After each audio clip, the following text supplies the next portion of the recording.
Welcome, everybody, to this evening's edition of Sweet Tea After Dark. I'm Holly. I'm Pearl. That was allowed. We were trying to, be subtle with the evening. Dark, tea. mysterious. Right? But exciting news. Got a story in. Love it. And I'm so happy to be able to read this. Woot woot. And we can use her name. What? Are you kidding? I know. Somebody's not anonymous? No anonymous people today. I always like to get tongue-tied with that. Anonymous. Anonymity. A conundrum. Yes. All right. I'm excited. So we're going to just jump right into this story today because today's story comes from my favorite state, Oregon. What? Love Oregon. It's one of my astrocartography places to live in my life. And I have lived there. And I don't know why I ever come back here. But you do know why you came back here. I do know why I came back here. But one day I will get back there. But the story comes to us from Sarah. She is allowing us to use her name. And I am going to read this just how she wrote it because I love it. And it's titled... Thank you, Sarah. Yes, thank you, Sarah. One of our peoples. Come on. And it is titled, I didn't realize it was a cult until I tried to leave. Oh, no.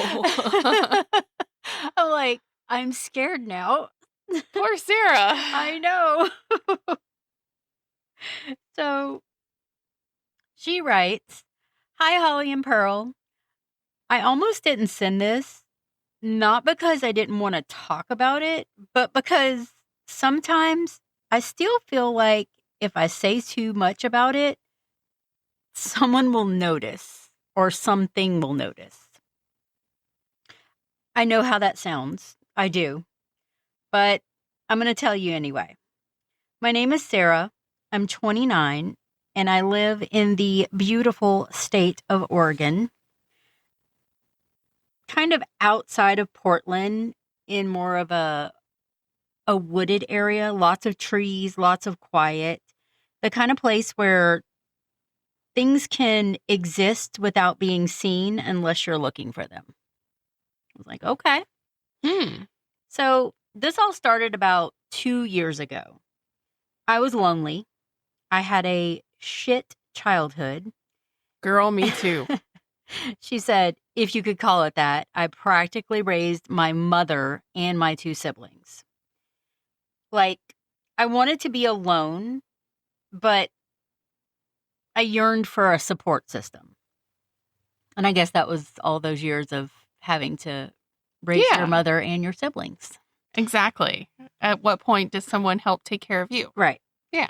So when I found a flyer for a women's circle at a coffee shop, I'm like, I'm in. I went. It felt safe, soft, warm. The first night, I remember thinking how everything felt peaceful. And like, honestly, if I seen a flyer for a women's circle, I would have been like, okay. Right. Because, you think... Here for it. Yeah, that's safe. That's my community. Yeah. And like when I got to the property, it was deep in the woods, which I'm like, okay, we're cool. So am I. Yeah, going way out here and everything. The narrow gravel road going in was enough for one car. So like you couldn't pass somebody on the way out. Lord help you if somebody's coming right. out. You're like, where do I go? Oh no. There was no real signage, just like a wooden post with a small carved symbol that I really didn't recognize. I didn't think anything of it at the time. Now I wish I would have taken a picture. When I arrived, there were about a dozen women. Some were new, Some had been there before. Everything felt kind of blissfully calm and inviting. And then there was Elise. Everyone noticed Elise. But it wasn't that she was just like charismatic. It was the way conversations seemed to pause when she looked at you. She had an intense yet calm gaze, like your brain needed an extra second to catch up because she was so fierce. She spoke quietly, but no one ever asked her to repeat herself. Even if you didn't hear her clearly, you kind of somehow just understood what she was saying. That's interesting. I know. That's me when I'm like, ask somebody to repeat themselves and I just kind of nod and smile. Or those moments where you go, what? And then your brain finally processes what the and heck you're like, the person oh, never said. mind. Never mind, I Yep. heard you. Yeah. Sorry.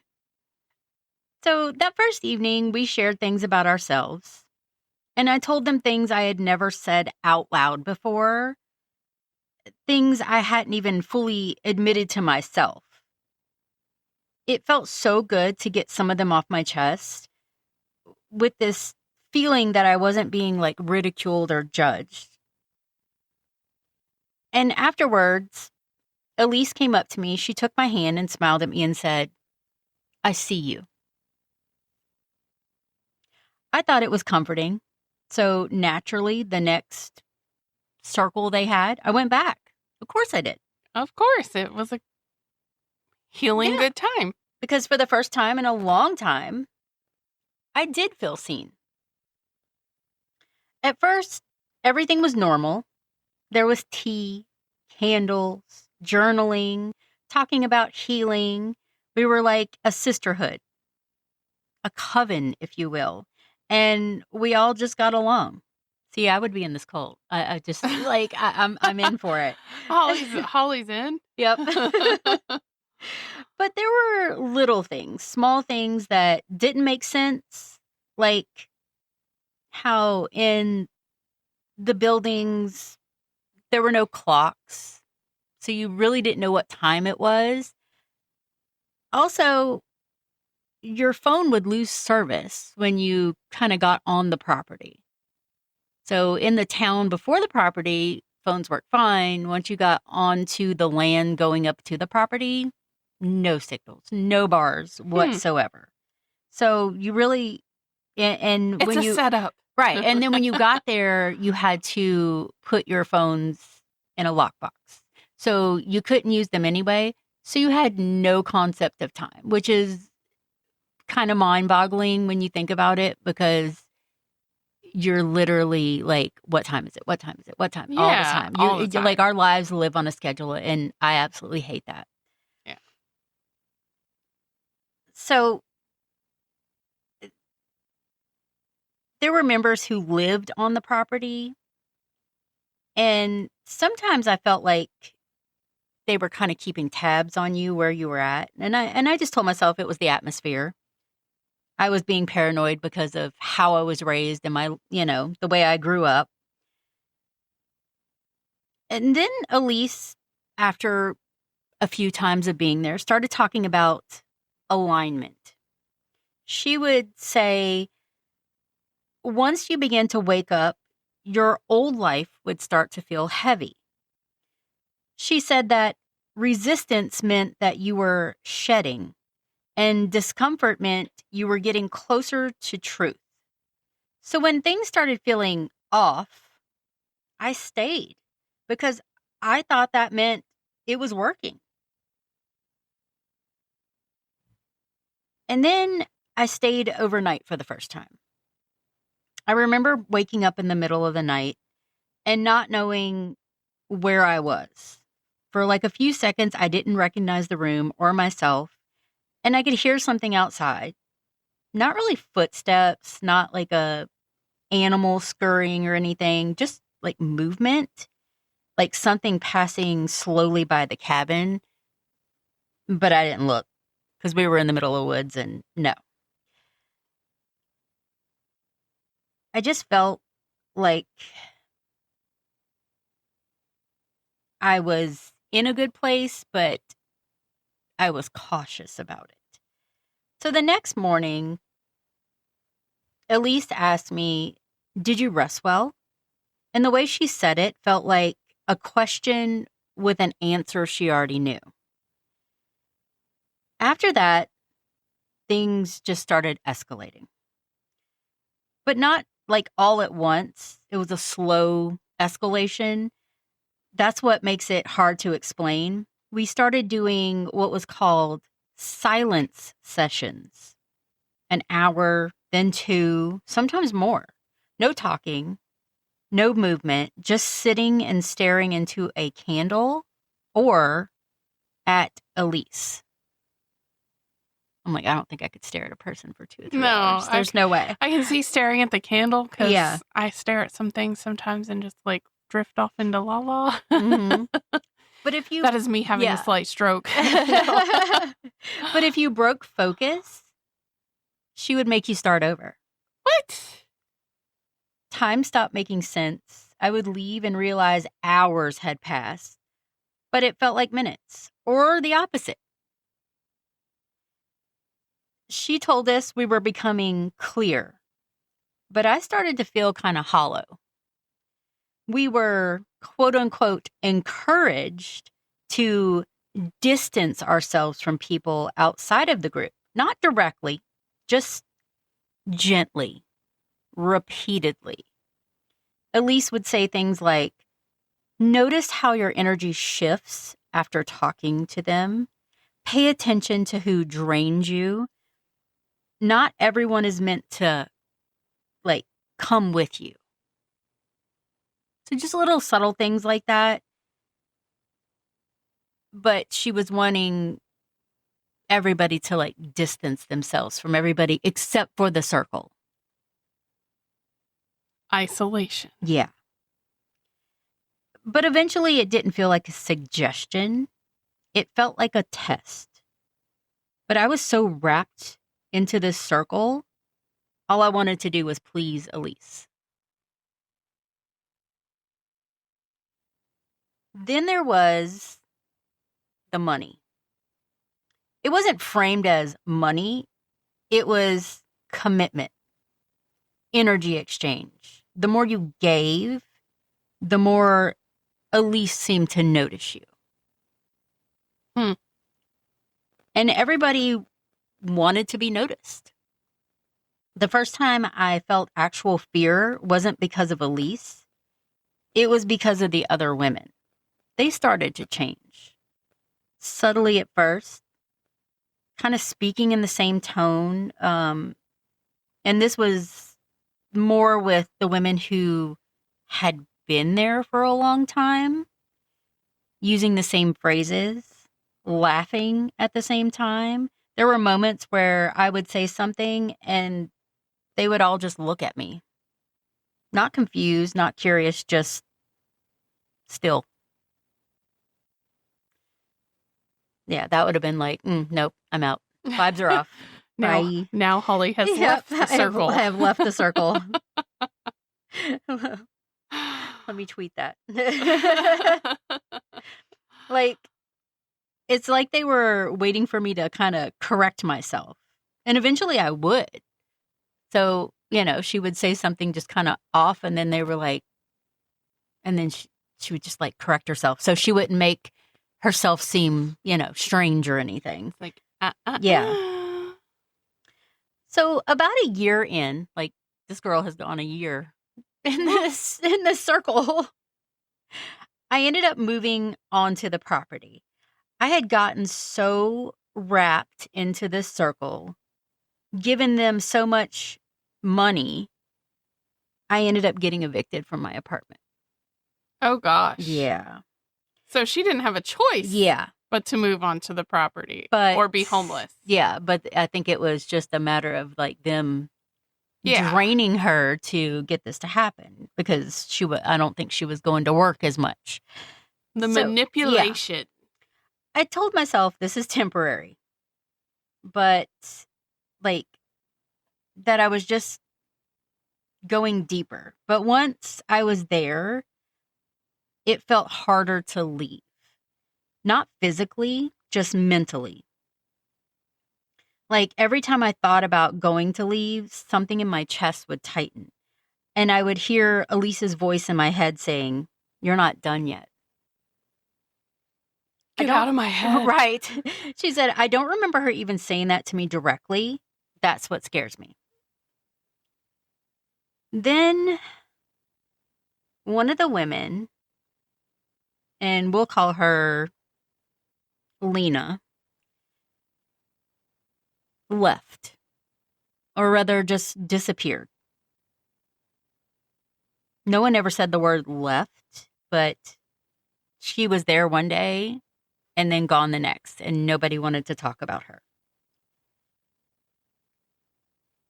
And the only thing that Elise would say was she chose to close herself again. So that night I couldn't sleep. I kept thinking about Lena, the way she had started acting like the week before, quiet, distracted, like she was somewhere else. The next morning I was doing my cleaning chores. So I guess they all had things to do around there. And that's when I found a journal. It was hidden behind a dresser, like whomever put it there didn't want it found. But I'm glad I did. The writing started normal, day after day, month after month of positivity. But then it got frantic, messy.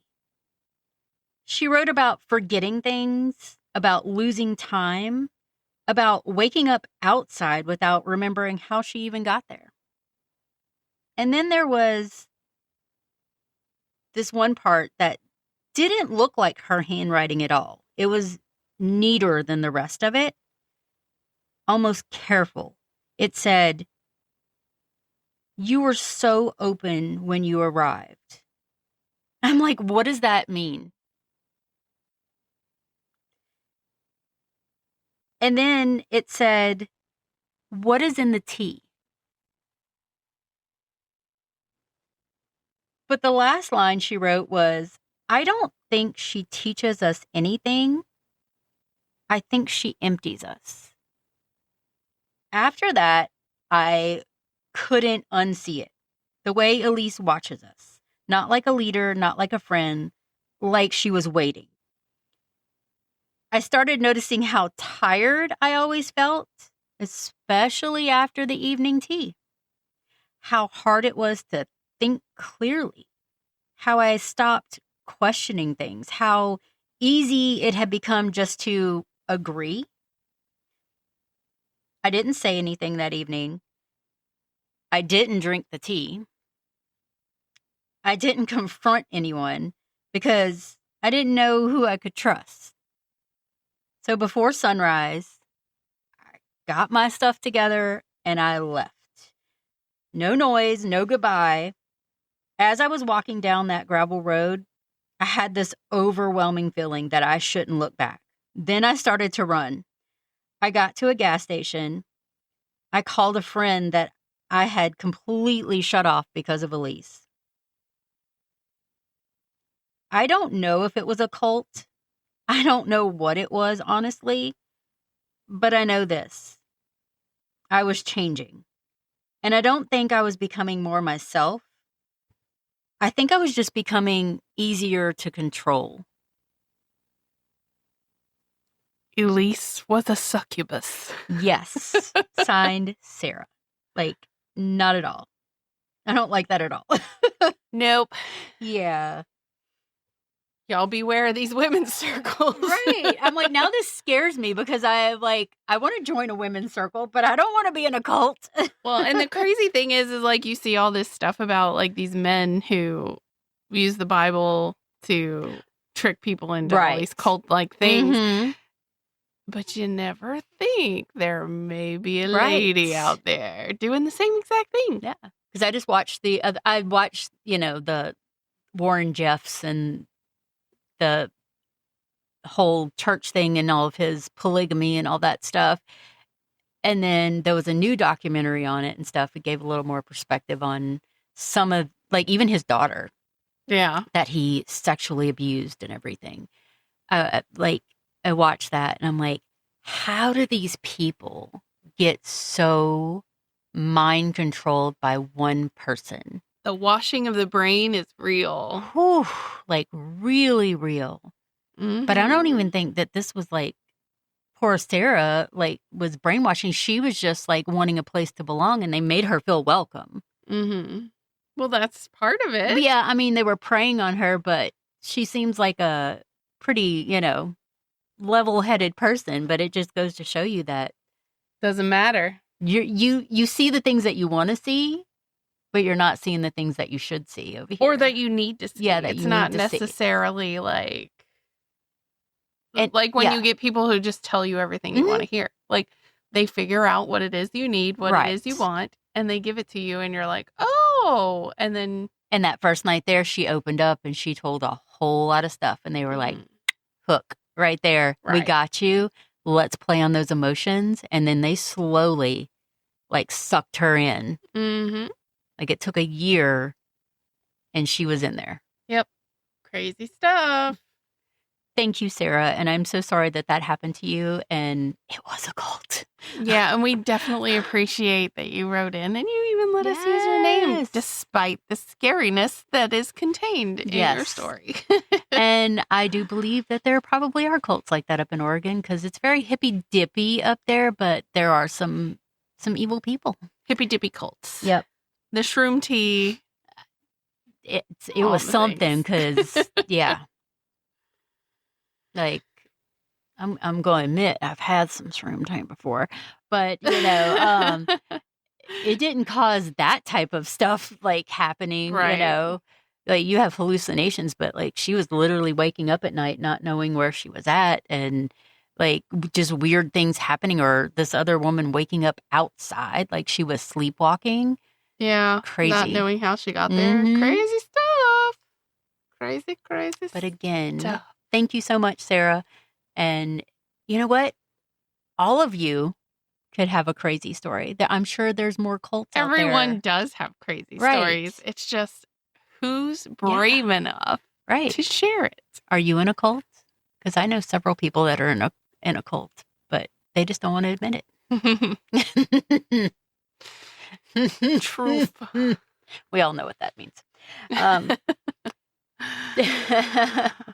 But anyway, you can send in your stories to holdmysweetteapodcast@gmail.com. That is right.